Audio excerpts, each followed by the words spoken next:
సంబరం ఉండే కాదా మందిరం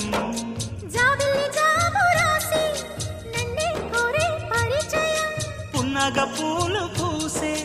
వన్నే చిన్నే రసమయం